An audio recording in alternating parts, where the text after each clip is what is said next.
नमस्कार, मैं रवीश कुमार। इस चुनाव का सबसे बड़ा मुद्दा क्या है? रोजगार, महंगाई और भ्रष्टाचार। द हिंदू और लोकनीति के सर्वे में यही निकल कर आया है कि जनता महंगाई और बेरोजगारी से बहुत परेशान हो गई है। उसके लिए यही सबसे बड़ा मुद्दा है। इसके साथ ही न्यू इंडियन एक्सप्रेस में वित्त मंत्री के इंटरव्यू की भी बात करेंगे, जिसमें निर्मला सीतारमण कह रही हैं कि रोजगार को लेकर विपक्ष के पास विश्वसनीय आंकड़े नहीं हैं। कमाल है, कहां तो सरकार को विश्वसनीय आंकड़े देने चाहिए और कहां वित्त मंत्री विपक्ष पर आरोप लगा रही हैं। इससे ज्यादा हंसी की बात क्या हो सकती है? आज के वीडियो में हम सर्वे और वित्त मंत्री के जवाब पर विस्तार से बात करने वाले हैं। हमारा सवाल है कि रोजगार, कम सैलरी की नौकरी, महंगाई का सवाल गोदी मीडिया के कवरेज से क्यों गायब है और प्रधानमंत्री मोदी के भाषण में यह खुलकर क्यों नहीं आता है? दबे पांव आकर चला जाता है, लेकिन जैसे ही मुस्लिम लीग, 370, राम मंदिर, रामनवमी का हिस्सा आता है, आप पीएम के भाषण के तेवर देखिए और अखबारों की हेडलाइन देखिए। यही वो सब बिंदु है जहां वे खुद को मोदी बनाते हैं।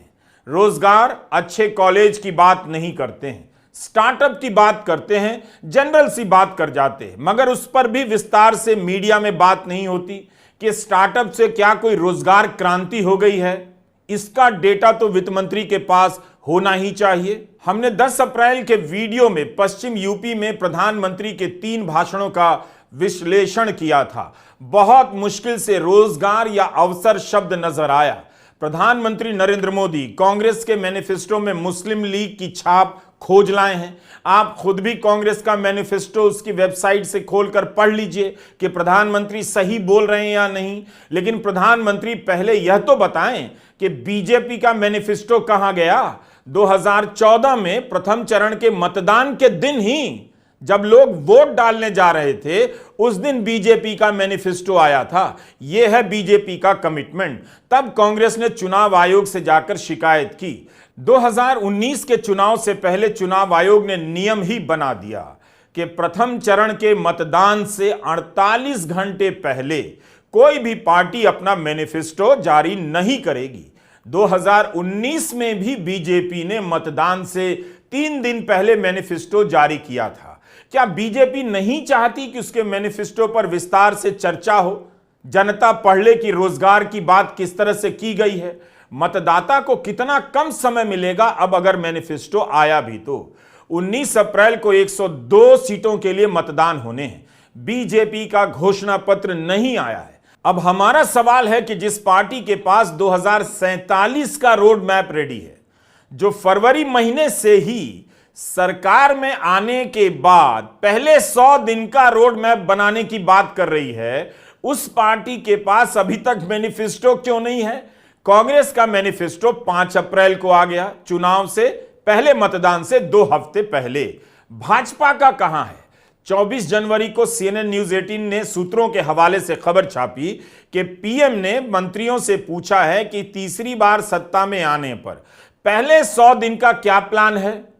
इस पर 3 मार्च की बैठक में चर्चा होगी, जैसे यही सब दोबारा मंत्री बनने वाले हैं। अब 3 मार्च को मंत्रियों की बैठक होती है और 100 दिन के एजेंडे पर चर्चा होती है। मीडिया में भी हेडलाइंस चलने लग जाती है। हिंदुस्तान टाइम्स की खबर के अनुसार उस बैठक का तो नाम ही था विकसित भारत 2047। खबरें तो छप गईं कि 2 साल तक इस पर विचार विमर्श हुआ है, इस रोड मैप को तैयार करने में। जब 2047 तक का रोड मैप तैयार हो गया है, तो प्रधानमंत्री पहले 100 दिन और 5 साल का एजेंडा मंत्रियों से क्यों तैयार करवा रहे हैं? डबल काम क्यों करवा रहे हैं? क्या दोनों में आपको कुछ अंतर नजर नहीं आता? जब आपने खबरों के अनुसार उद्योगों, अकादमिक जगत, सिविल सोसाइटी, वैज्ञानिक संगठन, राज्य सरकारों से भी पूछकर 2047 का एजेंडा तैयार कर लिया है, तब फिर मंत्रियों से 100 दिन और 5 साल का एजेंडा क्यों बनवा रहे थे? अब हिंदुस्तान टाइम्स में खबर छपती है 17 मार्च को। देखिए, इसमें लिखा है कि प्रधानमंत्री मोदी कैबिनेट के सहयोगियों से मुलाकात करते हैं और 100 दिन से लेकर अगले 5 साल के एजेंडे की बात करते हैं। चुनाव के घोषणा के अगले दिन यह बैठक हुई थी। खबर के अनुसार प्रधानमंत्री ने मंत्रियों से कहा, अपने अधिकारियों से मिलिए, सचिवों से मिलिए कि कैसे इस एजेंडा को बेहतर तरीके से लागू किया जा सकता है। 3 मार्च के लाइव मिनट में छपी यह खबर देखिए। इसमें तो यही छपा है कि 2047 का रोड मैप बनाने के लिए बीजेपी ने 2700 बैठकें की हैं। 2 साल तक 2700 बैठकें चली हैं और किसी को पता तक नहीं कि उस एजेंडे में क्या है। तब भी बीजेपी ने अभी तक अपना मैनिफेस्टो जारी नहीं किया है। अब आप बताइए और दिमाग लगाइए, अगर बचा हुआ है तो, जिस सरकार के पास 2047 का रोड मैप है, जिसके मंत्रियों को 100 दिन का एजेंडा तैयार करने के लिए कब से कहा जा रहा है, उस सरकार को जो पार्टी चलाती है उसका मैनिफेस्टो कहां है? हमने 10 अप्रैल के अपने वीडियो में बताया था कि प्रधानमंत्री ने पश्चिम यूपी में 3 रैलियां की और उन तीनों में रोजगार का जिक्र नाम के लिए आया। पिछले 10 साल का कोई हिसाब नहीं दिया जा रहा है। लोक नीति ने 19 राज्यों में 10,000 लोगों के बीच सर्वे किया है।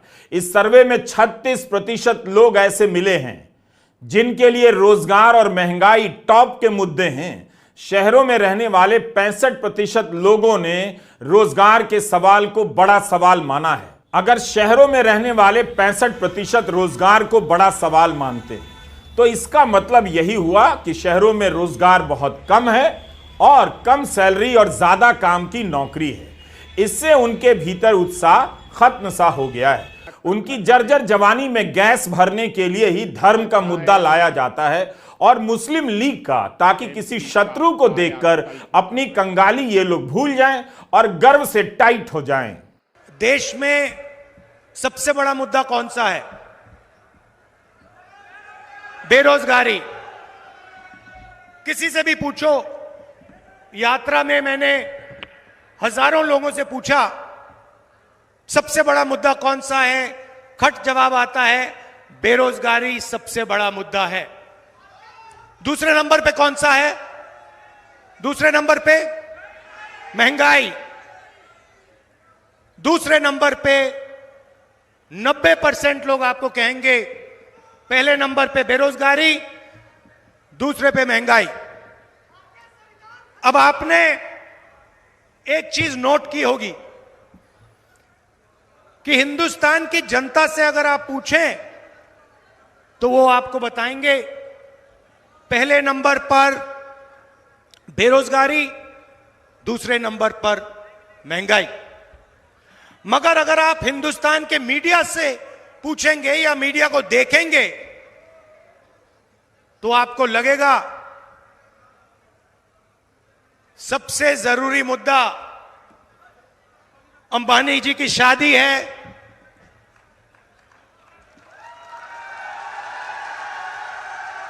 उधर आपको विदेश से हजारों लोग आते हुए देखेंगे। 24 घंटा मीडिया में आपको नरेंद्र मोदी जी का चेहरा दिखेगा।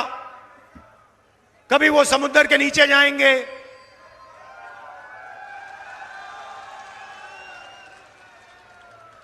कभी हेलीकॉप्टर में, सी प्लेन में उड़ते हुए देखेंगे, कभी थाली बजाते हुए देखेंगे, कभी मोबाइल फोन की लाइट बजत दिखाने को बोलेंगे। तो ये सवाल कुछ समय से मैं अपने आप से पूछ रहा था कि ये जो मीडिया है, इसका काम जनता की आवाज उठाने का है नहीं? मगर ये जनता की आवाज, जनता के मुद्दों के बारे में कभी बोलते ही नहीं है। लेकिन आप जो होश में हैं, इतना तो देख सकते हैं कि सर्वे में बेरोजगारी और महंगाई सबसे टॉप पर है। बेरोजगारी और महंगाई को मिला दीजिए तो 36% भागीदारों ने सबसे बड़ा इसे मुद्दा माना है। लेकिन अखबारों और प्रधानमंत्री के भाषण में दोनों ही मामूली नजर आते हैं। आपको हैरानी होगी कि बीजेपी के जो प्रिय मुद्दे रहे हैं वो इस सर्वे में सबसे नीचे हैं। राम मंदिर, हिंदुत्व और दुनिया में भारत का डंका बज गया, यह केवल 12% मतदाताओं की प्राथमिकता में है। सर्वे में शामिल केवल 8% लोग राम मंदिर के निर्माण को महत्व दे रहे हैं, 2% लोग हिंदुत्व को और 2% लोगों के लिए दुनिया में भारत की छवि मुद्दा है। आप प्रधानमंत्री का भाषण सुनिए।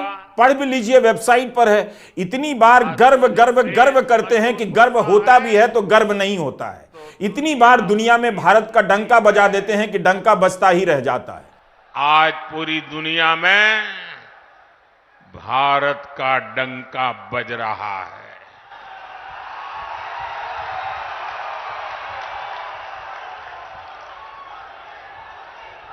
आप मेरी बात से सहमत हैं? भारत का डंका बज रहा है, यूरोप में डंका बज रहा है, ऑस्ट्रेलिया में डंका बज रहा है, न्यूजीलैंड में डंका बज रहा है, अफ्रीका में डंका बज रहा है, अमेरिका में डंका बज रहा है। कैसे? ये कैसे हो रहा है? कैसे हो रहा है? कैसे हो रहा है? केवल 2% लोगों के लिए इस चुनाव में महत्व है कि दुनिया में भारत की छवि कैसी है। शायद इन लोगों ने उन खबरों को ठीक से पढ़ लिया होगा जिनसे पता चल जाता है कि भारत के 13 लाख छात्र करोड़ों रुपए फूंक कर, लोन लेकर विदेशों में पढ़ने चले गए हैं, क्योंकि 10 साल में भारत के शिक्षण संस्थाओं की हालत रद्दी हुई है, खराब हुई है। इन्हें यह भी पता है कि 2019 से जून 2023 के बीच मोदी राज में 7 लाख से अधिक लोगों ने भारत की नागरिकता छोड़ दी। चले ही गए यहां से झोला लेकर, बस फकीर छोड़ गए। विदेशों में छपने वाले अखबारों को उठाकर देखिए, भारत के लोकतंत्र के खात्मे को लेकर चिंताएं जताई जा रही हैं। बड़े बड़े अखबारों में संपादकीय लिखे जा रहे हैं। लोकतंत्र का अध्ययन करने वाले और रेटिंग करने वाली संस्थाएं भारत के लोकतंत्र को कम नंबर दे रही हैं, कह रही हैं कि यह अभी भी चुनावी निरंकुशवाद की तरफ बढ़ चुका है। इसकी अगली मंजिल तानाशाही है। क्या भारत डिक्टेटरशिप की तरफ बढ़ जाएगा? कोई लिख रहा है लोकतंत्र में मंदी आ गई है, तो कोई लिख रहा है विपक्ष को समाप्त किया जा रहा है। फिर यह कैसा लोकतंत्र है? भारत की पत्रकारिता दुनिया भर में बदनाम हो चुकी है। लोग समझ गए हैं कि इस देश में पत्रकारिता समाप्त हो चुकी है। मंत्रियों को मंच पर बिठा लेने और सवालों की जगह गुदगुदी पैदा करने से गोदी मीडिया पत्रकारिता का मेडल नहीं बन जाता है। भारत प्रेस की स्वतंत्रता की रैंकिंग में नीचे के देशों में शामिल है। अगर आपको विदेशी रैंकिंग पर भरोसा नहीं है तो अपने देश के पत्रकारों से पूछ लीजिए। कब किसका यूट्यूब चैनल कौन अफसर नोटिस भेजकर बंद कर दे पता नहीं चलता, ट्विटर का अकाउंट बंद हो जाता है पता नहीं चलता। प्रधानमंत्री ने 10 साल से प्रेस कॉन्फ्रेंस नहीं की है। जब विदेशी समाचार पत्रों में आलोचना होती है तो उसके पीछे जॉर्ज सोरोस का भूत खोज लाया जाता है, लेकिन न्यूज वीक जो एक विदेशी पत्रिका है, प्रधानमंत्री का जब इंटरव्यू छपता है तो उसे सारे मंत्री ट्वीट करने लग जाते हैं। ऐसा लगता है जैसे कोई सर्टिफिकेट मिल गया है। लेकिन देखिए इस इंटरव्यू से प्रधानमंत्री और भारत की कितनी प्रतिष्ठा बढ़ी है। न्यूज़वीक ने खुद ही बता दिया कि प्रधानमंत्री ने न्यूज़वीक के लिखित सवालों का जवाब दिया है और 90 मिनट तक उनसे बातचीत की है। मगर जो खबर बनाई गई है उसमें कहीं भी किसी भी सवाल को अलग से नहीं लिखा गया है, जिससे पता चले कि कौन सा सवाल पूछा गया और उसके जवाब में प्रधानमंत्री ने क्या कहा। जैसे ही प्रधानमंत्री मोदी ने इस इंटरव्यू का लिंक ट्वीट किया, फाइनेंशियल टाइम्स के संपादक ने उन्हीं को लिख दिया कि यह इंटरव्यू नहीं स्टेनोग्राफी है। यह हमारी प्रतिष्ठा रह गई है। फाइनेंशियल टाइम्स के संपादक ने यह भी लिख दिया कि अगर किसी राजनेता के इंटरव्यू करने की शर्त यह है कि आप उनके जवाब को काउंटर ना करें, दोबारा सवाल ना करें, तो फिर उन शर्तों को नहीं मानना चाहिए। उसके बाद गार्डियन के पत्रकार ने भी लिख दिया कि यह इंटरव्यू नहीं है, यह मोदी की प्रेस रिलीज है। इसी तरह जब जून 2023 में प्रधानमंत्री मोदी अमेरिका जा रहे थे तब वॉल स्ट्रीट जर्नल के 3 पत्रकारों ने इंटरव्यू किया। उनमें से किसी पत्रकार के सवाल को अलग से नहीं लिखा गया, तो पता ही नहीं चला कि पीएम ने किस सवाल के जवाब में, किसके सवाल के जवाब में क्या कहा और पत्रकार ने फिर क्या सवाल पूछा।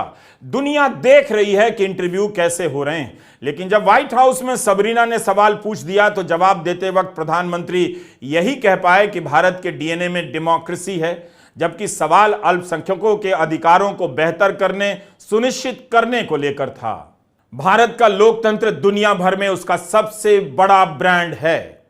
आज इस ब्रांड के पैकेट पर सीलन नजर आने लगी है और प्रधानमंत्री रैलियों में डंका बजवा रहे हैं। वहां आए लोगों को क्या यह सब पता है जो हम बता रहे हैं? आप मुझे बताइए, दुनिया में भारत का डंका बज रहा है कि नहीं बज रहा है? चारों तरफ डंका बज रहा है कि नहीं बज रहा है? दुनिया के हर कोने में डंका बज रहा है कि नहीं बज रहा है? लोक नीति के सर्वे में 10,000 लोग हिस्सा लेते हैं और उनमें से 2% ही कहते हैं कि दुनिया में भारत की छवि उनके लिए मायने रखती है। इस छवि को लेकर भी विस्तार से जनता के बीच बहस नहीं होती। जनता के जिस वर्ग को इस बारे में पता तक नहीं कि कैसे बाइडेन के साथ आई पत्रकारों की टीम को कवरेज से बाहर रखा गया, कोई सवाल जवाब नहीं करने दिया गया, प्रधानमंत्री को लेकर क्या क्या छप रहा है, उसके बीच ऐसी जनता जिसे कुछ पता नहीं है ताली बजवा दी जाती है कि भारत का डंका बज रहा है।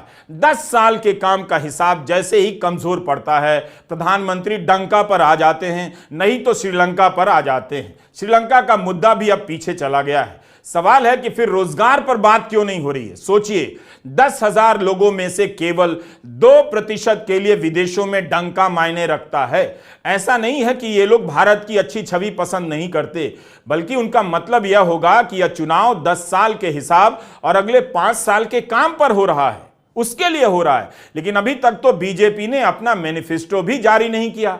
हिंदू ने लोक नीति और CSDS का सर्वे छापा है और यह सर्वे कहता है कि दलित, OBC, अनुसूचित जनजाति, अपर कास्ट और मुसलमानों के लिए सबसे बड़ा मुद्दा नौकरी है, महंगाई है। सर्वे में कुल 2/3 यानी 62% लोगों ने माना है कि नौकरी का मिलना बहुत मुश्किल हो गया है। शहरों में 65% लोग मानते हैं कि नौकरी बहुत मुश्किल से मिल रही है। केवल 12% ने कहा है कि नौकरी का मिलना आसान हुआ है। सवाल था कि पिछले 5 वर्षों के मुकाबले आज नौकरी का मिलना आसान हुआ है या मुश्किल। 67% मुसलमानों ने माना नौकरी मिलनी मुश्किल हो गई है। हिंदू OBC में 63% लोगों ने कहा कि नौकरी मिलनी मुश्किल हो गई है। 59% जनजातीय लोगों ने कहा नौकरी मिलनी मुश्किल हो गई है। अपर कास्ट हिंदुओं में भी 57% लोगों ने माना है नौकरी मुश्किल हो गई है। 17% अपर कास्ट ने कहा है आसानी से नौकरी मिल रही है। 57% अपर कास्ट ने कहा है नौकरी मुश्किल से मिल रही है। OBC में 65% मानते हैं। इतनी भयंकर स्थिति है, शायद यही कारण है कि किसी तरह प्रधानमंत्री रोजगार के मुद्दे को चुनाव से गायब करने में लगे हैं। यही कारण है कि बिना बात के कांग्रेस के मैनिफेस्टो को मुस्लिम लीग से जोड़ रहे हैं, ताकि ये लोग जो बेरोजगार हैं, खाली बैठे हैं, जिन्हें ढंग की नौकरी नहीं मिल रही है, वो मुसलमान का नाम सुनते ही, मुस्लिम लीग का नाम सुनते ही चिंता करने लग जाएं और भूल जाएं कि 65% हिंदू OBC के लिए नौकरी का सपना मुश्किल हो गया है। न्यूज वीक में इंटरव्यू छपा तो मंत्री ट्वीट करने लगे। क्या वही मंत्री इस खबर को ट्वीट कर सकते हैं कि अंतर्राष्ट्रीय श्रम संगठन ILO और मानव विकास संस्थान ने एक रिपोर्ट जारी की है। इस रिपोर्ट का नाम है इंडिया अनएम्प्लॉयमेंट रिपोर्ट। इसमें बताया गया है कि भारत की जो बेरोजगार आबादी है उसमें 83% युवा हैं। 2000 में जिनके पास इंटर तक की शिक्षा थी, बेरोजगार युवाओं में उनकी संख्या 35% थी। 2022 में यह आंकड़ा 65.7% तक पहुंच गया, यानी इंटर तक की शिक्षा वालों के बीच बेरोजगारी भयंकर बढ़ गई है। प्रधानमंत्री नरेंद्र मोदी रोजगार का आंकड़ा क्यों नहीं रख रहे हैं? बताइए, सरकार को खुद बताना चाहिए। तो वित्त मंत्री कह रही हैं कि विपक्ष के पास बेरोजगारी को लेकर विश्वसनीय आंकड़े नहीं हैं। न्यू इंडियन एक्सप्रेस की यह हेडलाइन देखकर कोई भी चक्कर खा जाए। वित्त मंत्री विपक्ष पर आरोप मढ़ रही हैं कि उसके पास ठोस आंकड़े नहीं हैं। क्या विपक्ष सरकार में है? यह आंकड़े तो सरकार के पास होने चाहिए थे। आपको याद होगा 2019 के चुनाव के पहले खबर आई थी बिजनेस स्टैंडर्ड में, 40 साल में सबसे अधिक बेरोजगारी बताई गई। उसके बाद उस सर्वे का सिस्टम ही ठंडे बस्ते में डाल दिया गया।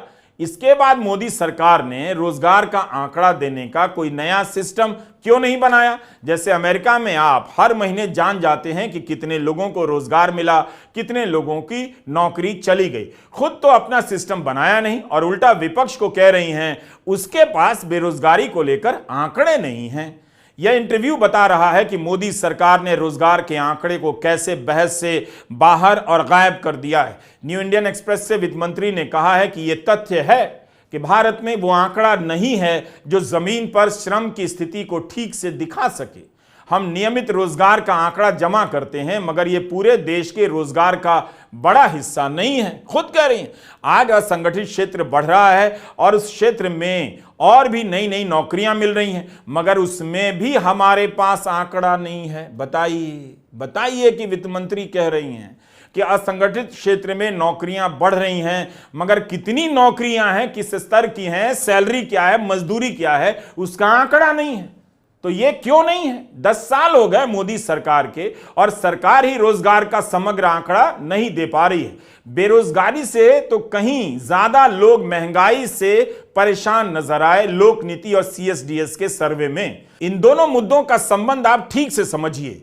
नौकरी है नहीं, है भी तो कम सैलरी की है और कमाई नहीं है, और दूसरी ओर महंगाई बढ़ती जा रही है। हिंदू ने जो लोक नीति और CSDS के सर्वे को छापा है उसमें 71% लोगों ने कहा है कि महंगाई से बहुत परेशान है, 76% गरीब लोग भी परेशान हैं, 35% लोगों ने कहा है कि 5 साल में जीवन स्तर खराब हुआ है, 48% ने कहा है कि बेहतर हुआ है, 36% लोगों का कहना है कि घर तो चल जा रहा है मगर बचत नहीं हो रही है। आपको पता ही होगा कि 47 साल में पहली बार ऐसा हुआ है जब घरेलू बचत GDP के 5% पर आ गई है। क्या प्रधानमंत्री ने अपनी रैली में आपको यह सब बताया, या आपने उनसे यह सब पूछा कि हम लोगों का भी डंका बज रहा है, घर नहीं चल रहा है? दिल्ली भर में लगे इन पोस्टरों को देखकर किसी को भ्रम हो सकता है कि प्रधानमंत्री मोदी भ्रष्टाचार से लड़ रहे हैं। इन्हें देखते हुए अब आप हिंदू के सर्वे का आंकड़ा देखिए। 55% लोग कहते हैं कि पिछले 5 साल में भ्रष्टाचार बढ़ा है। इनमें से 25% लोग भ्रष्टाचार के लिए केंद्र को जिम्मेदार मानते हैं। लगता है कि जनता भ्रष्टाचार से लड़ाई का खेल समझ गई है। सच्चाई यही है कि भ्रष्टाचार से लड़ने के नाम पर विपक्ष को ही खत्म कर दिया जा रहा है। जिसके यहां छापा पड़ता है वो बीजेपी में चला जाता है। इलेक्टोरल बॉन्ड से भी यही निकला कि जिस कंपनी के यहां छापा पड़ा उसने बीजेपी को कई 100 करोड़ के चंदे दिए, जिसे घाटा हुआ उसने भी बीजेपी को कई 100 करोड़ का चंदा दिया। क्या प्रधानमंत्री ने इसकी जांच कराई? जब अमेरिका से लेकर ऑस्ट्रेलिया तक भारत का डंका बजता है तो हर देशवासी को लगता है कि उसका अपना सम्मान बढ़ा है। इस चुनाव में 1,85,00,000 मतदाता ऐसे हैं जो पहली बार वोट देंगे। हमेशा डमरू बजाया जाता है, वोट देना है, वोट देना है, प्रतिशत ज्यादा होनी चाहिए, मगर यह नहीं कहा जाता कि उससे पहले कुछ पढ़ भी लो, पता भी कर लो वोट देने से पहले किस बात पर वोट देना है, सोच भी लो। यही ने 20 से 29 साल के 19.74 करोड़ मतदाता हैं। यह कोई मामूली संख्या नहीं है। फिर भी इनके बीच नौकरी की चर्चा नहीं है, मीडिया में नौकरी हेडलाइन नहीं है। भारत के ज्यादातर कॉलेजों की क्या हालत है इन युवाओं को ठीक से पता है, इस पर भी बात नहीं हो रही है। और प्रधानमंत्री कहते हैं भारत का डंका बज गया है। ये जो 20 करोड़ मतदाता हैं वो वोट किस पर डालेंगे, उनके मुद्दों की बात क्यों नहीं हो रही है? नमस्कार, मैं रवीश कुमार।